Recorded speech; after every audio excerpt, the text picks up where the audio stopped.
ప్రభునందు ప్రియమైన daily bread కార్యక్రమాన్ని వింటున్న దేవుని పిల్లలందరికీ యేసుక్రీస్తు నామంలో నా హృదయపూర్వకమైన శుభవందనాలు తెలియచేస్తున్నాను.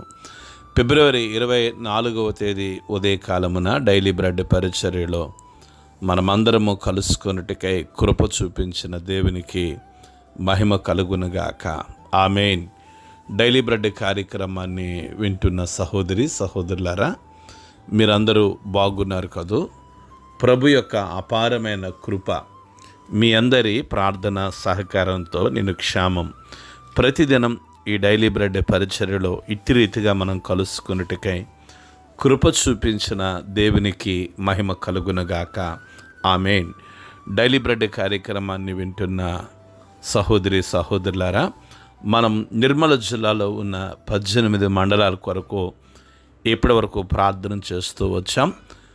నేటితో ఈ నిర్మల జిల్లాలో ఉన్న మండలాలు ప్రార్థించడం పూర్తవుతుంది. రేపటి దినాన ప్రార్థన పూర్వకంగా తెలంగాణ రాష్ట్రంలో ఉన్న ఇంకొక జిల్లా కొరకు ప్రార్థన చేయటం ప్రారంభించడం జరుగుతుంది. ఫిబ్రవరి 24వ తేదీ కొరకు మనము ప్రార్థించవలసిన మండలం తెలంగాణ రాష్ట్రం నిర్మల్ జిల్లా సోను మండలం. ఈ సోను మండలంలో మొత్తం 14 గ్రామాలు ఉన్నాయి. 14 గ్రామాల్లో ఉన్న ధనవంతులు, బలవంతులు, రాజకీయ నాయకులు, కమ్యూనిస్టులు, హేతువాదులు రక్షింపబడినట్లుగా మనము ప్రార్థన చేద్దాం. దయచేసి కండ్లు మూసుకోనండి. మహాగణుడైన మా తండ్రి, కృపగలిగిన దేవా, మీకు వందనాలు, స్తోత్రాలు. ఈ ఉదయకాల సమయంలో గొప్ప దేవుడా, మిమ్మల్ని స్తుతించడానికి, మిమ్మల్ని గణపరచడానికి మీరు మాకు ఇచ్చిన ధన్యతను బట్టి మీకు స్తోత్రాలు తండ్రి. ఉదయకాల సమయంలో డైలీ బ్రెడ్ పరిచర్యలో తెలంగాణ రాష్ట్రం నిర్మల్ జిల్లా సోను మండలం కొరకు ప్రార్థిస్తున్నాం. ఈ మండలంలో ఉన్న 14 గ్రామాలపై మీ కృపను చూపించండి. గొప్ప దేవుడా, మీకు వందనాలు. ధనవంతులను, బలవంతులను, రాజకీయ నాయకులను, కమ్యూనిస్టులను, హేతువాదులను దర్శించండి. గొప్ప దేవుడా, ఈ సోను మండలంలో గొప్ప ఆత్మ సంబంధమైన ఉజ్జీవాన్ని మీరు కలిగించమని మేము ప్రార్థిస్తున్నాం. ప్రజలందరి హృదయాలు తెరవబడినట్లుగా మీరు సహాయం దయచేయండి నాయనా. ఈ మండలంలో పరిచర్య చేస్తున్న మీ దాసుల కొరకు, స్వార్థికుల కొరకు ప్రార్థిస్తున్నాం. వారిపై మీరు కృప చూపించమని యేసు నామములో ప్రార్థించి అడిగి వేడుకుంటున్నాము తండ్రి. ఆమేన్. డైలీ బ్రెడ్ పరిచర్యలో నేటి జన్మ కొరకై సిద్ధపరచబడిన దేవుని వాక్యం లూకాసు వార్త 16వ అధ్యాయము 5 నుండి 8 మాటలు చదువుతున్నాను. దయచేసి ఆసక్తితో వినండి. తన యజమానుని రుణస్థులలో ఒక్కొక్కరిని పిలిపించి, నీవు నా యజమానునికి ఎంత అచ్చి ఉన్నావని మొదటి వాణిని అడిగాను.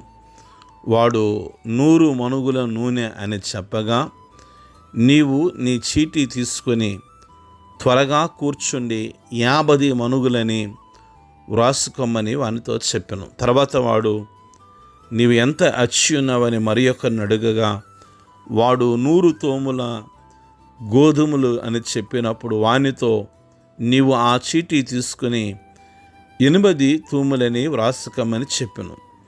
అన్యాయస్తుడైన ఆ గృహ నిర్వాహకుడు యుక్తిగా నడుచుకొనవలనని వాని యజమానుడు వానిని చూసి మెచ్చుకునెను. వెలుగు సంబంధుల కంటే ఈ లోక సంబంధులు తన తరమను బట్టి చూడగా యుక్తిపరులై ఉన్నారు. ప్రభు మన వినికిడిలో ఈ మాటలు దీవించునుగాక. ఆమేన్.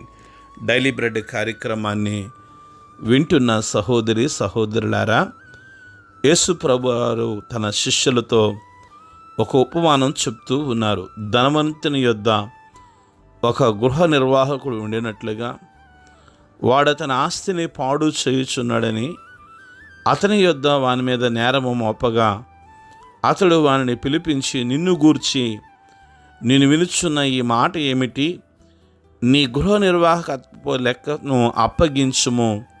నీవిక మీదట గృహ నిర్వాహకుడివై ఉండవల్ల కాదని వానితో చెప్పాడు అన్నట్టుగా మనం డైలీ బ్రెడ్లో ఆ 16వ అధ్యాయం 1వ మాట నుండి 4వ మాట వరకు మనం చూసుకుంటూ వచ్చాం. అంటే గృహ నిర్వాహకత్వపు పనిలో నుండి ఆయన తీసివేస్తే నేను ఏం చేస్తాను, త్రవ్వలేను, భిక్షమితో సిగ్గుపడుచున్నానని వాక్యం సెలవిస్తుంది. కనుక ఆ యజమానునికి ఎవరైతే రుణస్థులు ఉన్నారో ఒక్కొక్కరిని పిలిపించి నా యజమానికి ఎంత అచ్చున్నావని అని అడిగినప్పుడు వాడు 100 మణుగులని ఒకడు చెప్పగా నీవు ఆ చీటీ తీసి త్వరగా కూర్చుండి 50 మణుగులని వ్రాసుకోమని చెప్తున్నాడు. అంటే డైలీ బ్రెడ్ కార్యక్రమాన్ని వింటున్న సహోదరులారా, అన్యాయస్తుడైన ఆ గృహ నిర్వాహకుడు యుక్తిగా నడుచుకునేనని వాని యజమానుడు వానిని మెచ్చుకున్నాడు. అన్యాయస్తుడే కానీ యుక్తిపరుడై ఉన్నాడు. ఈ ఉదయకాల సమయంలో డైలీ బ్రెడ్ కార్యక్రమాన్ని వింటున్న సహోదరులారా, వాక్యం సెలవిస్తుంది, వెలుగు సంబంధుల కంటే ఈ లోక సంబంధులు తమ తరమను బట్టి చూడగా యుక్తిపరులై ఉన్నారు. కనుక ఈ ఉదయకాల సమయంలో లోకం యుక్తిపరులతో నిండిపోయింది. అంటే ఆ అన్యాయస్తుడే కానీ యుక్తిగా నడుచుకుంటున్నాడు. కనుక డైలీ బ్రెడ్ కార్యక్రమాన్ని వింటున్న సహోదరులారా, మనము ప్రతి విషయంలో మనం ఎలా ఉండాలంటే ఆత్మ సంబంధమైన యుక్తి కలిగిన వారమై ఉండాలి. ఎప్పుడు కూడా ప్రభు పని కొరకు, ప్రభు యొక్క ఉద్దేశం కొరకు, ప్రభు చిత్తం కొరకు, ప్రభు సంకల్పం కొరకు నేను ఎలా ఉండాలంటే ఆత్మ సంబంధమైన యుక్తిపరులమై ఉండాలి. డైలీ బ్రెడ్ కార్యక్రమాన్ని వింటున్న సహోదరులారా, మరి ప్రభువుని అడగండి, దేవా నాలో ఆత్మ సంబంధమైన యుక్తితనం దయచేయండి. ఎత్తుకు పై ఎత్తు వేయగలిగిన వాడిగా, పై ఎత్తును వేయగలిగిన దానిగా నీ పని కొరకు నన్ను సిద్ధపరచుమని మనము ప్రభువును వేడుకొనవలసింది. కనుక ఈ ఉదయకాల సమయంలో డైలీ బ్రెడ్ కార్యక్రమాన్ని వింటున్న సహోదరులారా, రండి మనం ఆత్మ సంబంధమైన యుక్తిపరులమై ఉండి మన ప్రభువుని సంతోషపరుచుదాం. అట్టి కృప ప్రభు మనకు అనుగ్రహించును గాక. ఆమేన్. కండ్లు మూసుకునండి, ప్రార్థన చేసుకుందాం. మహాగుణుడైన మా తండ్రి, గొప్ప దేవుడా, మీకు స్తోత్రాలు. మీ దయగలిగిన ప్రేమ కలిగిన నామాన్ని బట్టి స్తుతిస్తున్నాం. మరి ఆ అన్యాయస్తుడైతే లోక సంబంధమైన యుక్తిపరుడై ఉన్నాడు. ప్రభువా, మేము ఆత్మ సంబంధమైన యుక్తిపరులమై ఉండి మీ పని కొరకు ఎత్తుకు పై ఎత్తు వేయగలిగిన వారుగా మీరు మమ్మల్ని అభిషేకించి మీ నామానికి మీరు మహిమ, మీరు ఘనత, మీరు ప్రభావమును పొందుకొనమని గొప్ప దేవుడా మీకు వందనాలు. దేవా, ఈ ఉదయకాల సమయంలో డైలీ బ్రెడ్ పరిచయం వింటున్న ప్రతి బిడ్డను మీరు దీవించి మీరు మహిమ, మీరు ఘనత, మీరు ప్రభావమును పొందుకొనమని యేసు నామములో ప్రార్థిస్తున్నాము తండ్రి. Amen, amen, amen. Daily bread పరిచర్య నుండి మీ ప్రియ సహోదరుడు brother K Ramesh Babu, God's love ministries, Vijayawada. దేవుని కొరకు ఖర్చు పెడదాం, దేవుని కొరకు ఖర్చు అయిపోదాం. Thank you. Praise the lord.